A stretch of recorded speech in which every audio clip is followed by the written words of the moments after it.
सब भाई बहनों को हमारे राम राम, राधे राधे।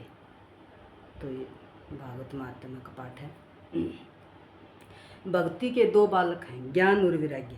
भक्ति का आदर ज्ञान और वैराग्य के साथ करो। ज्ञान और वैराग्य मूर्छित होते हैं तो भक्ति भी रोती है। कलयुग में ज्ञान और वैराग्य क्षीण होते हैं, बढ़ते नहीं हैं। जब से पुस्तकों में आकर समा गया तब से ज्ञान चला गया।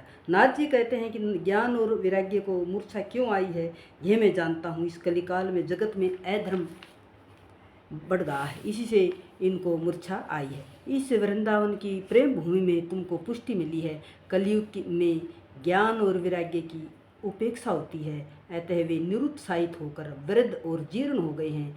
ज्ञान और वैराग्य के साथ में भक्ति को जागृत करूँगा। ज्ञान वैराग्य के साथ में भक्ति का प्रचार करूँगा। नारद जी ने ज्ञान वैराग्य को जगाने के लिए अनेक प्रयत्न किए, परंतु कुछ नहीं बना। वेदों के अनेक पारायण किए तो भी ज्ञान वैराग्य की मूर्छा नहीं गई। कुछ थोड़ा सा विचार करेंगे तो यह ध्यान में आ जाएगा कि ऐसी कथा तो प्रत्येक घर में होती है। अपना यह हृदय ही वृंदावन है। इस हृदय के वृंदावन में कभी कभी वैराग्य जागृत होगा, और परंतु वह जागृति स्थिर स्थायी नहीं रहती है। उपनिषद और वेदों के पठन से अपने हृदय में कवचित ज्ञान और वैराग्य जागता, परंतु फिर से वे मूर्छित हो जाते हैं।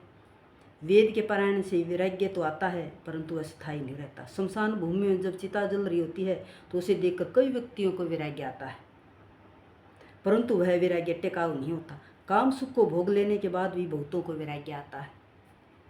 संसार के विषय के उपभोग कर लेने के बाद भी बहुतों को वैराग्य आता, परंतु वह भी स्थायी नहीं होता है। विषय भोग के बाद अरुचि तो होती है, परंतु अरुचि विवेक और वैराग्य से रहित होने के कारण टिकती नहीं है। ज्ञान वैराग्य और भक्ति आदि सब कुछ वेदों से उत्पन्न हुए हैं, परंतु वेदों की भाषा गूढ़ होने के कारण सामान्य मनुष्य की समझ में कुछ नहीं आता। कलयुग में तो श्री कृष्ण कथा और श्री कृष्ण कीर्तन से ही ज्ञान और वैराग्य जागृत होते हैं। नारद जी चिंता में फंसे हैं कि ज्ञान और वैराग्य की मूर्छा उतरती नहीं है। उसी समय आकाशवाणी हुई कि तुम्हारा प्रयत्न उत्तम है। ज्ञान वैराग्य के साथ भक्ति का प्रचार करने के लिए आप कुछ सत्कर्म कीजिए। नारद जी ने पूछा कि मैं क्या सत्कर्म करूं, तो आकाशवाणी ने बताया कि तुम्हें संत महात्मा सत्कर्म क्या है वह बताएंगे।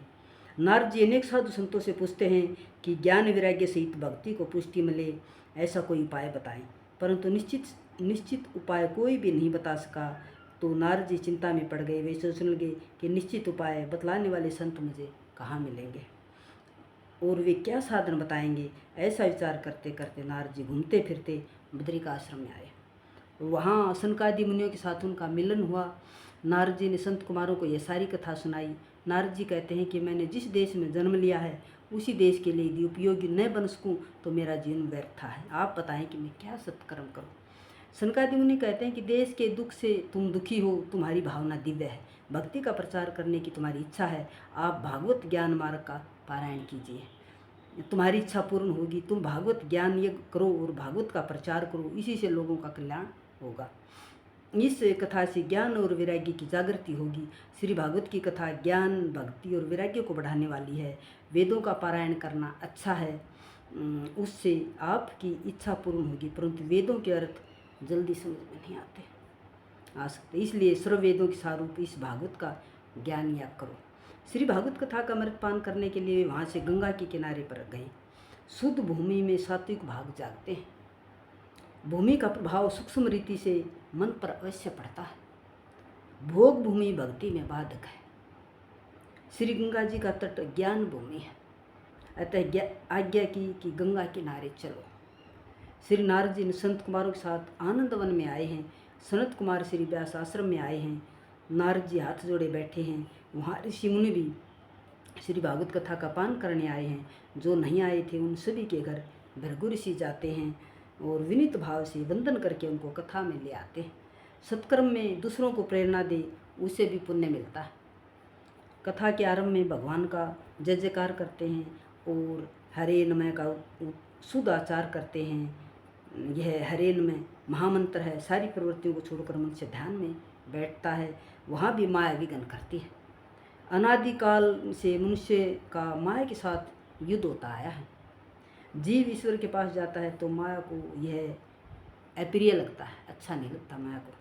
जीव सब प्रकार के मोह छोड़कर प्रभु के पास जाए, वह माया को प्रिय नहीं लगता। माया का कोई एक रूप नहीं है। ईश्वर जिस प्रकार व्यापक है, वैसे ही माया भी व्यापक जैसी है। जीव और ईश्वर के मिलने में विघ्न करती है। माया मन को चंचल बनाती है। माया मनुष्य को समझाती है कि स्त्री, बालक और धन संपत्ति आदि में ही सुख है। मनुष्य को माया पराजित कर देती है। मनुष्य की हार होती है और माया की जीत होती है। इसका कारण यह है कि मनुष्य प्रभु की जय जयकार करता नहीं है। कथा भजन में प्रेम से ईश्वर का जय जयकार करना चाहिए कि जिससे माया की हार हो और अपनी जीत हो। प्रभु का जय जयकार करोगे तो तुम्हारी भी जीत होगी और तुम्हारी भी जय जयकार होगी। बोलो सब भक्तों की जय। जय श्री राम। तो भक्तों, ये भागवत रहस्य है। इसमें सभी एक एक बात ज्ञान की मिलेंगी, आपको जीवन में धारण करने की मिलेंगी। अच्छा अच्छा ज्ञान प्राप्त होगा, तो ज़रूर सुना। जय श्री राम।